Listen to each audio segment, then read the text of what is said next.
Welcome to the Johnny Dell Football Academy podcast on the channel that's trying to answer the whys and hows of the game by talking through and dissecting game film and diving deeper to explain why the X's zig and the O's zag.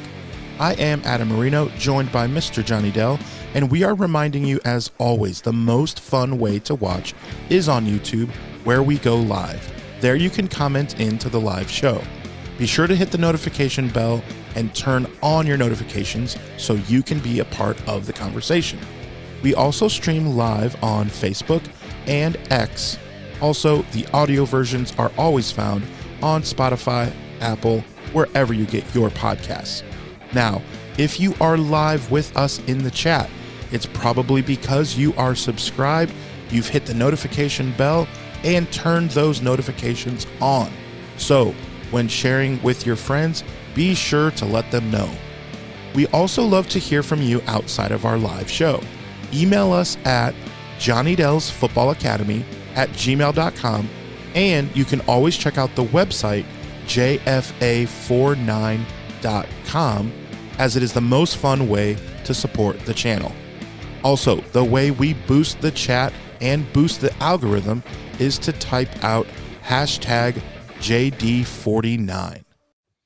Welcome in. Better late than never. I will just simply say Johnny Dell is a very good friend, a very good person, and that's all you need to know. Welcome in. It is Friday, August 8th. We are excited for as much as we can be for preseason. There was games last night. Some starters played, some didn't. I want to know, Johnny, right off the bat, what are you looking for? Niners, Broncos, as far as your take on what starters should play, what starters should sit. We know the obvious ones. I'm not talking about CMC or guys like this. I know that, but some teams yesterday, just it was interesting that some played and some didn't. And so for our game, I want to know, as Jesse says hi to you, by the way. Well, hey, Jesse. Yeah, I think he's got my wife's phone. With what am I looking for from the preseason game? 49ers Broncos is like starters playing. I want to see Ben Barch get some time. I do. I don't want to see him get exposed too much to injury, especially with him not getting a full camp quite yet. But I want to see him out there. I want to see him with the starting group. I want to see how he starts moving out there. I want to see it on film. Everybody knows how I felt about Ben Barch last year and during this offseason and everything. So I've been really excited about Ben Barch. Just did a show yesterday with Rob over on their show on the Gold Standard podcast. And we talked about Ben Barch and looked at some of his film from the Buffalo game, very much stuff that I'd shown here before. And that I'm excited for him and what he brings and the potential for actually being an upgrade at that left guard position. So I want to see Barch out there. I want to see him. I want to see Nick Zakelj. Saw somebody in the chat on that show yesterday with one of the, I think the best names that I'm going to have to stick with him now. Cause Nick Zakelj, it's pronounced Zakelj, but it's got a J at the end. So it's like Zakelj. But somebody is very high on Nick Zakelj over there in the chat, and he said he is a bona fide member of Zakeljistan. And so I think that is now the nickname for Nick. He is now Nick Zakeljistan. That is what we are going to refer to him as from now on. But I want to see that.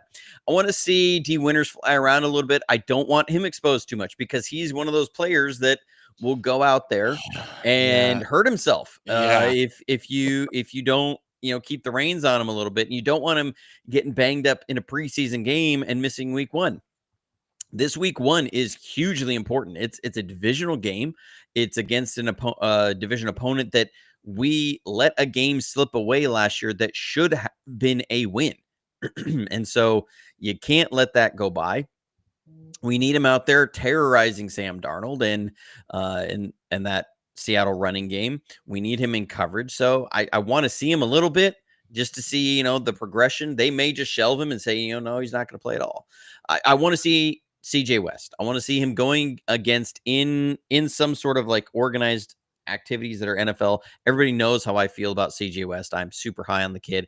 I want to see him going against that Broncos offensive line. I want to see him have to take on that. I want to see. I don't think Quinn Maris will actually play, but I would love to see some reps of Quinn and CJ one-on-one in there. I don't think we're going to get those, but I would love to see Yeah. it. I want to see Alfred Collins. I want to see how he's starting to fit in with this thing. These are two guys that ostensibly one of them will be a starter, maybe even both of them. So I want to see them out there.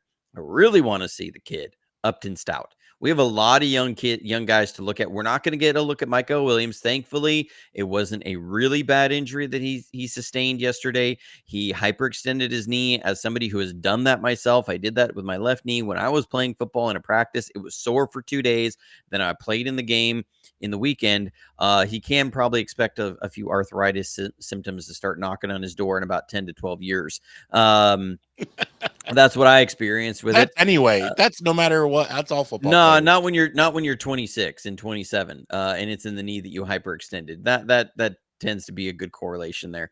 But anyways, I wanted to see him, but we're not going to get to see him. But I want to see Upton Stout. I want to see, this physicality in tackling. He showed it in college. I've shown some of the clips here. He showed it. He's been bringing a lot of violence in practices. That's what we're hearing. It sounds like it is, for all intents and purposes, a race that Saleh is trying to make sound is a lot more neck and neck than it is. I think Upton Stout would have to have something go horribly wrong to not be the starting slot corner come week 1. He would have to take some steps back. I think if he was just playing at the level he's at now, they would be perfectly fine with that week 1.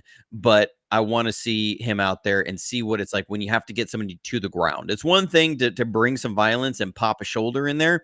It's another thing when you've got to finish that tackle against a running back who outweighs you by 40 pounds or 30 pounds. So want to see that. I want to see our safeties. Jair Brown is out until week 1. Malik Mustafa has still not come back. So, Jason Pinnock and then this slew of guys behind him, we got to get a look at these kids and see what's there at safety. So there's a lot to look at, especially on the defensive side coming this preseason game. There's a lot to look at. There's a lot of new faces on that defense, a lot of young faces on that defense, a lot of untested faces on that defense. I want to see Nick Martin now. I expect him to be very raw, but I want to see that speed start to jump out. He's probably going to be playing a little slow, but because just being maybe overwhelmed by scheme or whatever, and we haven't heard his name, buzzing out of camp. But I'm expecting, what I want to see is when he sees it and he goes to attack it, does that speed really start to pop? Because that's the separating factor for him, is just he's crazy fast for a linebacker. So that's what I'm looking for out there. What I want to see as far as some starters and stuff. Mainly defense. I mean, there's a lot of question marks, but so much potential upside. So I just want to get a look at it. So I want to get into the defense a little bit later because I want to ask you first. Bill Manzera mentioned, the offense against the Broncos. Let's talk about some of these joint practices. Our offense a little sluggish. Do you put that more on? First of all, I'll make one point that defense is always ahead of defense almost in any sport. So there's that. Also, the Broncos, hello, a few familiar faces. They're really good. They were really good without those familiar faces. So is it more, something to keep an eye on with our offense? Or do you say, the defense is going to be ahead of them anyway, and the Broncos D is really good? Well, I think it's a mixed bag. One, I as far as quarterback play and stuff, I know that people have been making a lot of Brock Purdy through 2 picks. One, there is no game planning happening against the defense that's coming out there.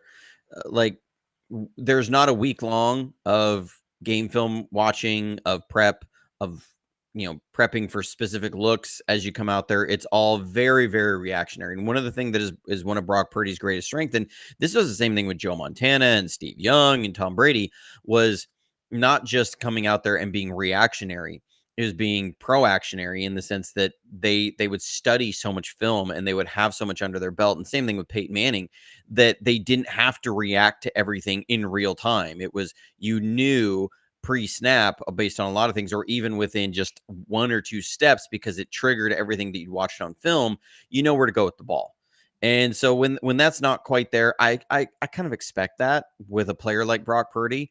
I think that's just par for the course when you're going to be getting a lot of unprepped looks that they're going to be sending at you, especially if Denver is trying to come out and they're saying, okay, this portion of camp, we're trying to get a lot of our exotic looks and movements and coverage disguising packages putting in there. They're going to throw a lot at you.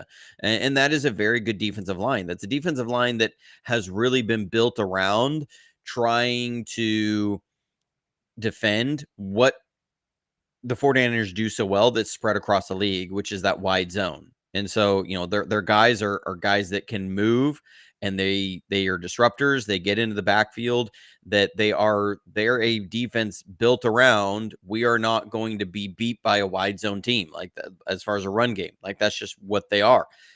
Vance Joseph, played against Kyle Shanahan a lot over the last decade as a defensive coordinator, and that wide zone, he's gone against wide zone teams a lot, and you're seeing it spread around the league so much that now, that's the way you draft, that's the way you prep. So I'm not terribly surprised as well that, you're not getting huge movement from our offensive line on their defensive line. You're going into the teeth of what they're really good at defending. These are really good game prep reps to see. There's not a lot of game planning. When we went against a team like Buffalo in the snow, that was really good. They're also built really well against defending the wide zone. We didn't run much wide zone.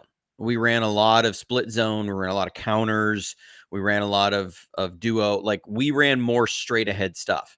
So I'm not really that concerned from that perspective. Now, you would always like to have your offense was cooking versus their defense. Like, that's always going to make you feel better. But I'm not going to be in a in a panic mode because it wasn't. I don't like the fact that they weren't holding up well in pass pro, which has always kind of been a deficiency of the team and where we've been. So I'm not loving that. I would like to see some much better reports about that. I would love to hear that Colton McKivitz is holding up on everything. I would love to hear that Jake Brendel's been holding up. I'd love to hear that Dominic Puni did not lose a single rep in pass pro. They also, Trent Williams did not participate in the team activities. That's pretty par for him on this. They're not going to have him out there. Mainly, they're not going to put him out there against people that aren't willing to protect him as well. Like, he has his vet days off, but when he's going against our team, our defensive linemen first understand that, yes, they're trying to make the squad, but their number one goal is to keep Trent Williams healthy for week 1. So they're not going to be, doing things that, like, diving in there on certain plays, or having things where they'll be a little reckless and might fall into Trent's knee. They're not going to do that stuff because that will not win them a starting spot with our team. That's going to put them in the doghouse. The Broncos aren't in that situation. Their guys are trying to make, either solidify and keep their number one spots, or it'll be a second or third depth guy that's just trying to make the team. And something can happen. His focus is not protecting Trent Williams. His focus is, I got to make sure I get my spot on the team. So you don't want Trent out there exposed to that kind of stuff. At his age, at where he is at his value to the team. Other guys, they're not tackling running backs. It's going to be a little bit different there. So, all that kind of stuff. When I look at this, I would like to see us performing a little bit better, but I'm not in a freak out mode over our offense. I do like what I'm hearing about Jordan Watkins out there, Ricky Pearsall out there, that they are performing well, and they're winning some of their matchups against a very good Broncos secondary. Yeah. That Ricky Pearsall got owned a little bit that first time with Sertan, and then the rest of this is from Brad Graham. I saw. Then he did look a lot better the rest of the day. Um, Ricky Pearsall, definitely good to just see him and get some action, and very excited for Saturday. What else? And just to, as a caveat with that as well, there's a lot of receivers in this league that have lost a rep to Patrick Surtain. A Yeah, lot. and that's why I say it that way. Like, yes, that dude, man, is legit. You have talked about, man, what could have been that you have said. He was Do we he even want to was bring it up? my I want to keep you in a good mood. Yes, he was my draft crush that year. I wanted him Yeah, above any other player in that draft. I knew I look, I get why people wanted to move off from Jimmy G. I get it. I get that they were ready for a more dynamic quarterback. I understand all of that. I was just sitting there saying that Patrick Surtain was the biggest needle mover in that draft for me. And so I was just like, man, because we had seen the year before Richard Sherman, the tread was off the tires by the end of the year in 2020 in 2019. By the last couple of games of the playoffs, Richard Sherman he was not able to cover that deep ball like he had, and that was his biggest strength. And so the tread was wearing off the tires. 2020, he was injured all year, and I was looking at, you could pair Patrick Surtain with, I don't even say his name because the injuries were just so bad and he played at such a high level. But pairing those two guys together uh, was just such a dream for me. I was just going, we're talking about the best defense in the league, period. And I was thinking you could have almost anybody at quarterback at that point, and you were probably going to win. But that's the way I was looking at it. yeah. So he's definitely elite, and losing a rep to him is not even close as to be a dig on him. So yeah. So I want to find out now let's flip it a little bit, and you talked a little bit about our defense going against uh ma- I don't know. I haven't heard. I'm not a Broncos fan, so I haven't looked yet of how many starters we expect that they're going to bring out there on Saturday. I mean, it's weird. Let's talk about this first. It's so weird how some coaches just have a complete different approach. Like, I mean, the Bengals, what does Joe Burrow need to go 9 for 10 and throw 2 touchdowns for in preseason? Like, the why is he even out there? I don't understand. And there's some teams that all 22 starters are in street clothes on a preseason game. Like, it's I don't like there's just where are you at on this, and what do we expect with the Broncos Niners?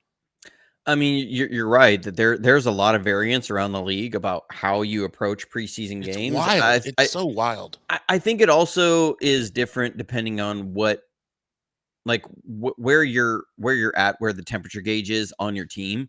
If you're a team that believes that you could be competing for a Super Bowl at the end of the year, you're not going to risk guys in preseason. If you're a team that says, even if we hit 90% of our benchmarks this season and our goals, we're probably we just are not going to be competing at the top 4 of the league. We're just not a roster at that point. Then you really probably are looking at getting everybody on your team as many reps as possible, because you're doing the entire evaluation process throughout the whole thing, because you're saying, at where can we improve, like anywhere. We're going to have every single player here is on the evaluation block at all times. And so, you'll have that. Some coaches, Sean Payton is very much from the Bill Parcells tree, which is in the Bill Belichick tree, which is very much, that kind of heavy-handed. We're going to keep the fire on you, and we are going to have you do it our way, and it is going to be, it's very old school. A lot of times what we say old school leadership style, like almost militaristic. It is, Bill Belichick had the Patriot way. Nick Saban was the same way, and Sean Payton's the same way. Bill Parcells was that way. Of, you're going to come in and is very structured. We are not going to build you up. We're going to tear you down until we get to a point where we can mold with you, and we will have you do things exactly the way we want you to do them. And so guys that tend to have that do tend to play more of their starters during preseason because this is all part of that process. They bake that into the cake. Like it's Yeah. not a week by week sort of thing. It's like that is just our approach to doing this. Kyle Shanahan's one that's looked at and he says, I wish we didn't play any preseason games because I always get somebody injured in preseason and I just want to play the real games. I don't care about this. Like it's great for evaluating our backups and stuff, but when you're a team that when you look at your metrics that every 3 games you lose a starter, you're saying if I don't have 3 games on here, I get one more starter at the end of the year. You know, that's how he's going to look at it. And so, you know, Kyle has always been more conservative on the how much do they play as far as starters. Trent Williams is not going to take a snap during preseason. Nick Bosa might get 5 snaps, might get 6 snaps. They're just going to basically let him go through the warm-up process, getting ready for a game, then going out there and making sure like it's testing his warm-up process, basically saying, okay, by the time the snaps happen, how did your body feel then trying to go through those snaps? Did you need to change something or you know, ramp up the intensity on your warm-ups based on how, so that you would feel better in during those first 5 snaps? This is like what they're kind of looking at.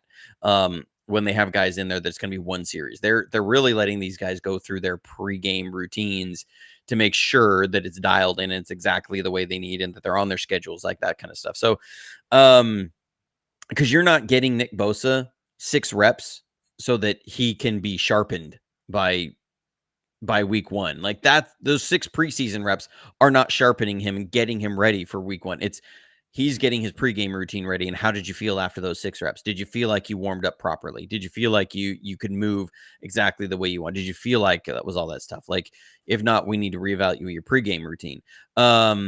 So like, you know, that's not gonna happen. I don't think Christian McCaffrey's gonna touch the field because they won't let him out there because he's not gonna be somebody that's just testing his pregame routine. He's somebody who's gonna want a house call from the first time he touches the ball in preseason. That's just the way that Christian McCaffrey is. They're probably gonna get Brock a series or 2 Yeah. out there to just go through the They I'm did not last seeing year a mine. few And times. that's Yeah. what they've done. And that's usually Yeah. a good thing for a quarterback, that those are guys that have to stay mentally sharp and mentally sharpened against as many defenses and looks as they can. So, you know, that's the stuff I see out there.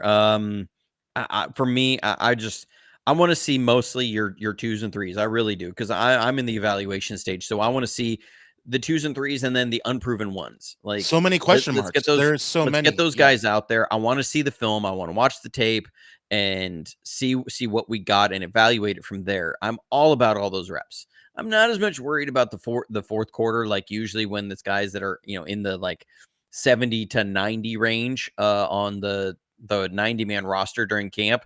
You know, there's not like you're not usually seeing somebody who might move from 85 to 52. You see like guys might move from 85 to 75, and that didn't really get them a spot on the team. Sometimes you see a guy that moves from like 80 to 65 and they're a practice squad guy. That's cool.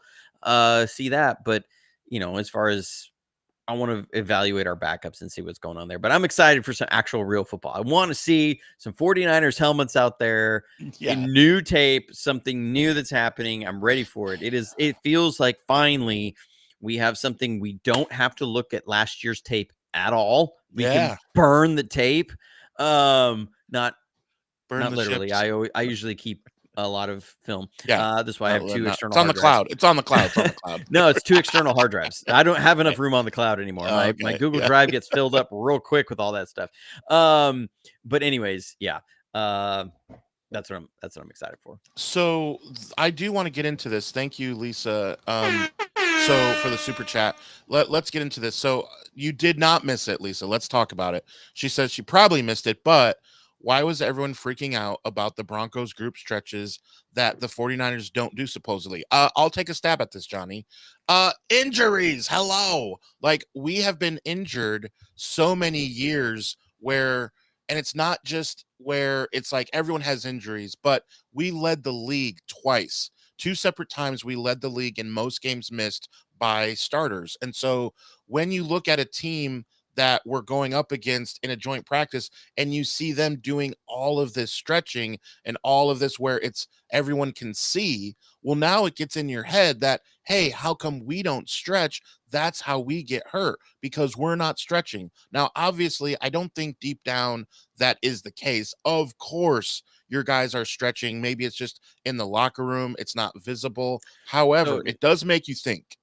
Well, so okay, this was something I really dove into yesterday because I started seeing it, and you guys know me. Like I'm gonna want to investigate this fully and see is there something there. So, the issue, and I love him to death. This was all started mostly with John Chapman. He put it on there. There was a picture of somebody posting of the Broncos in the what you traditionally see with football teams, and that is everybody gets out, they warm up a little bit, then they all form a line, different lines on the field, and they do group stretches. So you'll sit there and you stretch your hip flexors, you stretch your hammies, you stretch your quads, you stretch everything. Like you start to get all the stretching in there.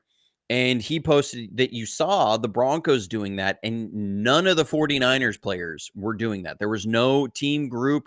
Like you're getting together, you're all stretching. We're going to stretch our calves now, and we're going to do all that.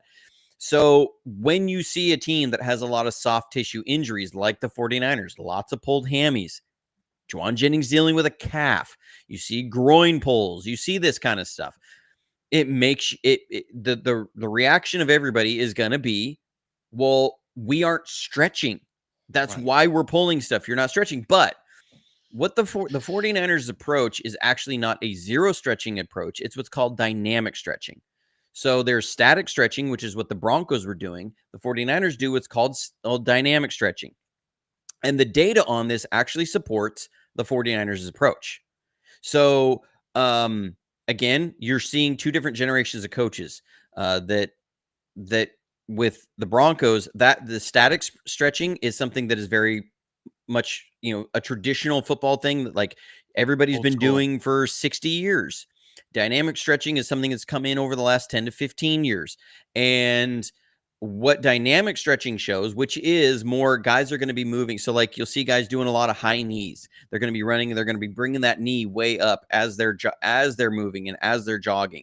So you're doing movements that are, while you're on the move, you're stretching these ligaments and these muscles out so that it does that. What dynamic stretching has shown is that there is a significant drop in injuries when teams and professional sports use dynamic stretching versus static stretching. That static stretching teams, as a correlation, tend to have more soft tissue injuries, more pulls than dynamic stretching.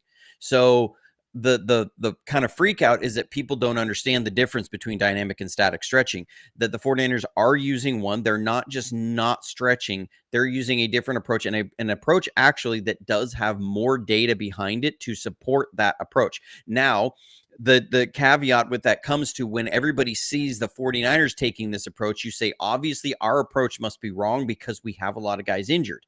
Well, yes and no. I think there's something else going on. It's not the stretching approach. The data is very clear that dynamic stretching is much more effective than static stretching. I mean, it's like a 10 to 15% improvement in injury prevention than static stretching. So, if anything, the way the Broncos were doing that in theory would lead to more injuries than what the 49ers were doing. Yeah, so this is why we're all a part of this channel, Johnny, the hows and whys of the game. This is the exact reason. So great question, Lisa. This is why I'm excited for the season as we get into this year's film, because Johnny will break it down and explain how this guy was open and why his counterpart did this. And so make sure you take your phone and walk up to someone who is wearing Niners gear, show them the channel, show them one of your favorite videos, explain what we do, mostly every Monday and Friday morning. And that is how we really grow the channel. For this is exactly what I'm talking about. Also, another reminder, today dropped our very first episode of Sports Idiot Nation during the new season now, which is every Monday, Wednesday, and Friday is a new episode. If you want a little bit more coverage on all the games yesterday, just as an NFL fan, that's where you want to head over to Sports Idiot Nation after we're done here, because Alex Marino, same spelling, same everything, not related whatsoever. He is a fantasy No guru. relation. No relation at all, which is hilarious. Absolutely hilarious. Me and him went early this morning, and that is on YouTube as well. And we get into all things preseason, what went down yesterday. So reminder to subscribe over there as well. All right. So um we truly do not care about the score. If we're down by 6 or less and one of the backups is in with 4 minutes left, yeah, I want to see what the kid can do. I want to see, like, whoever's in there, like, okay, let's try and win it. But other than that, we simply don't care. What do you really care about, since it's the one time we can say we don't care about the win column, we don't care about the scoreboard? What do you really care about? I really care about how many field goals Jake Moody makes. That's what I really care about, and extra points. I mean, I'm laughing because I agree, and we shouldn't even be talking about our kicker, especially someone that was freaking drafted in the third round in the and like third round, and he was should be awesome as in automatic. college. Yeah. And the fact that now in his third year, we're changing his kicking approach. Oh Like gosh. that's the thing. I know a lot of people probably didn't watch the Jake Moody presser because it's the kicker and it's Jake Moody. And I will give a shout out to my wife, because I given her a hard time because she really, like, she was super hardcore into the Harbaugh era 49ers. And when that whole thing fell apart, she really, like, the team let her down so much in that. She was like, I can't handle the emotional letdown of losing all those guys. So she, like, checked out for a long time. And then, like, kind of woke up in 2019, but it hasn't just been the same. She broke my couch in 2011 during the Saints game. That's how into it she was. Hasn't broken a piece of furniture yet since then in the Shanahan era. But I was like, she was like, I pay attention to the 49ers. I said, tell me 3 guys on their team right now. And she was like, well, there's Jerry Moody. And I was like, who? And she goes, Jake Moody. Jake, Jake. And because she was certain it was Jerry. I was like, it was so close. But so me mentioning Moody, that's why she's putting it in the chat, because we were talking about that while we Yeah. were brushing our teeth last night. But you're drafted in the third round. Jake Moody said that he went this offseason when Brant Boyer came in from a 4-step approach to a 3-step approach. That is a huge difference. I mean, Yeah. uh, Yeah. like that's a big difference in when you're changing somebody who's been kicking their entire life, their step approach in the third season in the NFL. Now, at the same point, this isn't that uncommon that guys will move from a 4 to 3 step, and he talked about that a lot of guys later in their career, as they're kind of um aging and the body's not moving quite as well, they tend to adjust from a 4 to a 3-step approach. And so he reached out to a bunch of kickers and guys that had done that, and asked them through, like, what do you think about this? And so for him, it was in theory to tighten up his footwork, that his footwork was a little inconsistent. I don't know a lot about kicking. I remember I've tried, I reached out. If he didn't have an old AOL email address, I would have got him. I can't say who it was, but it was a former 49ers kicker, somebody who had been on the team and was a very successful kicker for us. I tried to get him on the show and talk about Jake Moody, but he didn't return my email. It's an old AOL email. I'll just, that tells you what era he's from, that I got from a friend of his. And we couldn't get him on, but to find out about this stuff, that's stuff I'd love to know about. Like, what are the issues? Like, I don't see when Jake Moody is like 4 inches off on his third step. Like, I don't put those together. I don't know about kicker mechanics, and the absolute ins and outs there. And so I want to see, he said it was to tighten it up, that it wasn't as consistent, but I'm really concerned about Jake Moody because he's been handed the job, and he's been handed the job after, yes, an abridged kicker competition. Kyle Shanahan was asked about this, and he basically said they had too many injuries throughout the team that they couldn't justify another roster spot for a kicker. So they had to call quits on it. And that meant that Jake Moody didn't. I would have loved to see him have this competition going through the second preseason game. I would have loved to see that. Now we don't. So all eyes are going to be on Jake Moody whenever he walks out the field. We're no longer sitting there going, okay, Jake, let's make it. We're all going to be sitting here going, come on, Jake, don't miss it. Like, we're going to be putting the pressure on. Yeah. So like that's actually the number one thing I'm going to be looking for. I want to see Jake Moody kick like 6. All right. I'm okay with them kicking a field goal on second down from the 25-yard line because I want to see Jake. Yes, I want to see Jake Moody kick a 42-yard field goal. Cut him off. Cut him off. How do we cut the show off? I'm not. No, we don't want to get to January and have Jake Moody miss one wide left. I want to see him get every chance he gets. I understand it's August, but you prep for January and August, Adam. Do you understand it's August? You run Jake. That's why you run Jake Moody out there on second down in there to see if he can make that kick. Surprise him a little bit. You get on the headset and you say, hey, Brant, let him know that we're going to be kicking from this range if we get to fourth down. One play, hey, Jake, run out there, and he's got to run out there and kick it. That's what I'm saying. Like, it was not Phil Dawson, Quiffle. I can't say who it was. I can't say who it was. But it was not Phil Dawson. All right, so and his email address actually had an ode to a very beloved children's breakfast cereal. I'll just say that. Oh. But that doesn't tell you who it was. It just has to do with kicking a football. We are not. By the way, a reminder that Jason Baker is from Fort Wayne, Indiana, where I preside. One of our punters for quite a while. And so we're talking about kicking. So, okay.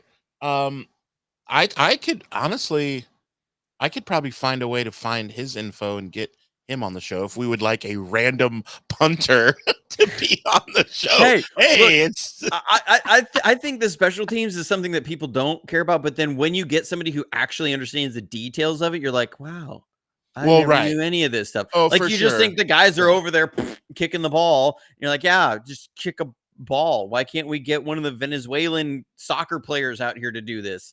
I actually did reach out to Jose Cortez. I actually looked up every 49ers former kicker at one point, and I tried to track them down on social media and reach out to them last year over Jake Moody, and no one responded to me. So I tried, y'all. I did. I really did try. And don't forget, Lisa says, in the playoffs. Yes, Lisa, I promise you that we did not forget. Okay, we did not forget that. Don't you worry. But thank you, of course, for the super chat. And don't worry, Papa. You may have forgotten about Jose Cortez, but I will never forget about Jose Cortez. No, lefty. He was lefty. Yeah, and he was a kicker. I know all my lefties. I mean, I have a very emotional attachment to that early 2000s 49ers team. I really do. Like, the Charlie Garner year, I loved watching Charlie Garner out there as that little scat back. And I remember, I think it was against the Rams. He had 202 yards rushing. At the time, it was a record for 49ers running back until Frank Gore broke that record versus Seattle. I think 262 is what it was. But I love that. And then Garrison Hurst there with Kevon Barlow, and them as a 1-2 punch. And you had T.O. until the drama started between him and Garcia. But I love Jeremy Newberry as a center, Ahmad Plummer as a corner when he had 7 interceptions, Tony Parrish as a safety, and you had Carter coming off the edge, and Bryant Young was still there. And it was like the last push with Bryant Young, and Jeff Ulbrich was there at linebacker for us. Derek, who was the linebacker? Derek Smith. Derek Smith. Yeah, Derek Smith. Now I'm remembering. Yeah. I got Ty Streets. Yeah, tied to the streets. He was a little bit. You had JJ Stokes still there. Was he? I believe he was there was it 2001? I think JJ was still there. And whereas was it what's the Vikings? No, defensive tackle from the Vikings 90s monster Hall of Fame. Totally blank on it. John Randall. I'll always remember the John Randall mic'd up trash talking JJ Stokes. He was like, JJ Stokes, more like JJ Walker out here. He was talking out there with a walker. Jamie Winborn. Most people forget about Jamie Winborn, that he was slotted to be the starter until one guy, Patrick Willis, showed up and had a great training camp and took over that. Julian.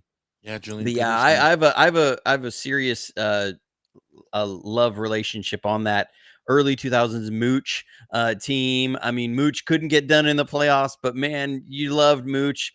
I mentioned Andre Carter there. Bill Romanowski was an early 2000. Bill was a mid 90s guy earlier, with the 49ers. But that early 2000s, I'm trying to think anybody. I think it was Webster was the other corner. That's opposite Ahmad Plummer.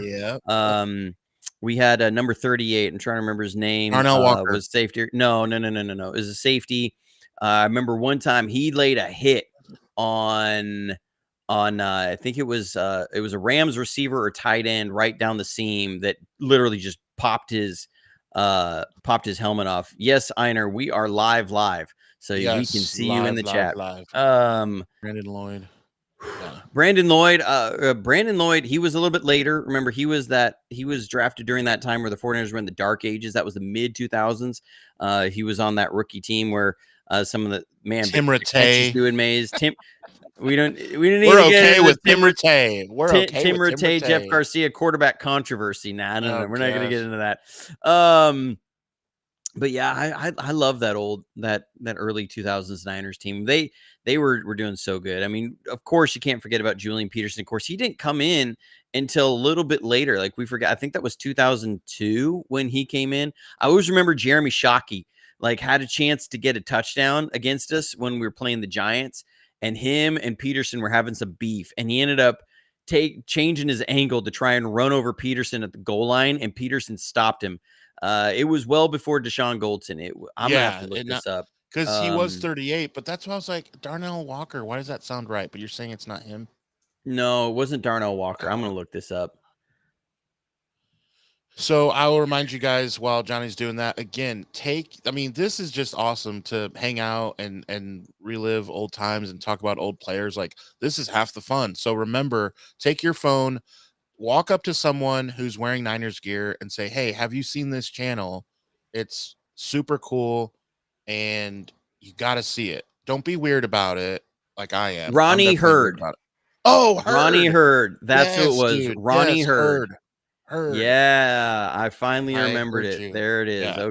Okay. Ronnie Hurd. That was going to be something that was just going to ache my brain for a while. And I am looking at this. I just got to carve out some time to do this. Because Adam and I did as a special on the members website, we did a reaction watch through of the 2011 Saints 49ers playoff game, which was fun. There was an old supercut we found that was it was like the whole game in 35 minutes. I mean, it was quick between plays. It was basically just from snap. Johnny, to tackle. I made that. Okay, Adam made it. I want to say we found it. I forget the particulars of how that happened. But here's what I am looking at. I am looking at breaking down the last couple drives of the 49ers. I now have the coach's film from that game. So I'm looking at doing that on the members website. I just got to be able to carve some time out. So a huge thank you to all the members of our members website. You guys are the heart and soul of this channel. We need to add more members. The way, you guys know some of the fights that I've had with the normal stuff I produce, the review videos and everything, especially coming through preseason into the season, this starts taking up a huge chunk of time. I don't always get anything back on that. And so the support of our members website means a ton. If we can just get 1 out of every 25 subscribers to become a member, we're talking there is no bottleneck on content coming out. And so we'd love to produce a ton of content in there and get more exclusive content. It's just being able to carve out that time and afford to be able to carve out that time. And so you guys coming alongside is really, really helps that. So we thank you so much for all of our members. And if you aren't a member, please consider becoming a member at JFA49.com. Link is in the description below, and you will see it, everything that you guys have come to know.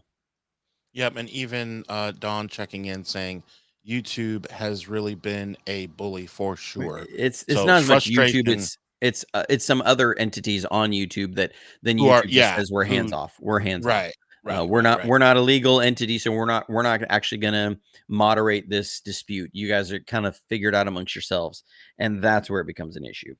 Yep, and she says if you don't know, it's a lot of hours that he puts in. So thank you to all. A good, loving wife always has her husband's back, and we do too. We are, you are not. We are not your husband, but we have your back as well. We are just the Okay. faithful. We are just the faithful. I was talking to a Lions fan online, and she said I was telling her that all the reasons why the Lions are going to take a step back, and she said, I know. What you're saying hurts, and it's not wrong. However, sometime as a fan, you just have to be faithful." I said, "Aha! I want you to Google the only franchise." The only franchise that's labeled as the faithful. Go ahead and Google that. And she goes, okay, give me a second. She goes, oh, it says the 49ers. I said, yes, it is. And don't you forget it. The 49ers are the only team in the NFL that its fan base is known as the faithful. So we remain faithful. We're excited for Saturday. Be sure So again. so here's a quick nugget. Just sorry, I'm not meaning to cut you off here and change everything, but this is fascinating. I did not realize this until just looking this up. We're talking about that early 2000s 49ers team, right? Yeah, 2001, yeah, yeah. 2002. A defensive quality control coach that was on Steve Mariucci's staff in Oh, 2002 was one guy named Dan Quinn. interesting. Oh, I bet we could go through the lore of Niners coach. I mean, good God, Johnny. We could that's a whole show of like diving into with the help of ChatGPT, dude, we could crank that out. You could get 50 guys who are well known from, like a Sean McVay or whatever, like John Gruden, all these guys who have deep ties to the 49ers. I mean, that is for sure. I mean, that is crazy though. Dan Quinn. Yeah. Hmm. Yeah. I mean, it's just wild to see it with Dan Quinn. I mean, I'm excited for the preseason game, but if you were to think like of somebody from the early 2000s that was like, or even maybe even from 2000 on, that you think of as a former 49ers assistant, that you'd say, okay, this guy was somebody that really surprised me as somebody who came out of the 49ers coaching staff. Who would that be? Yeah, I would probably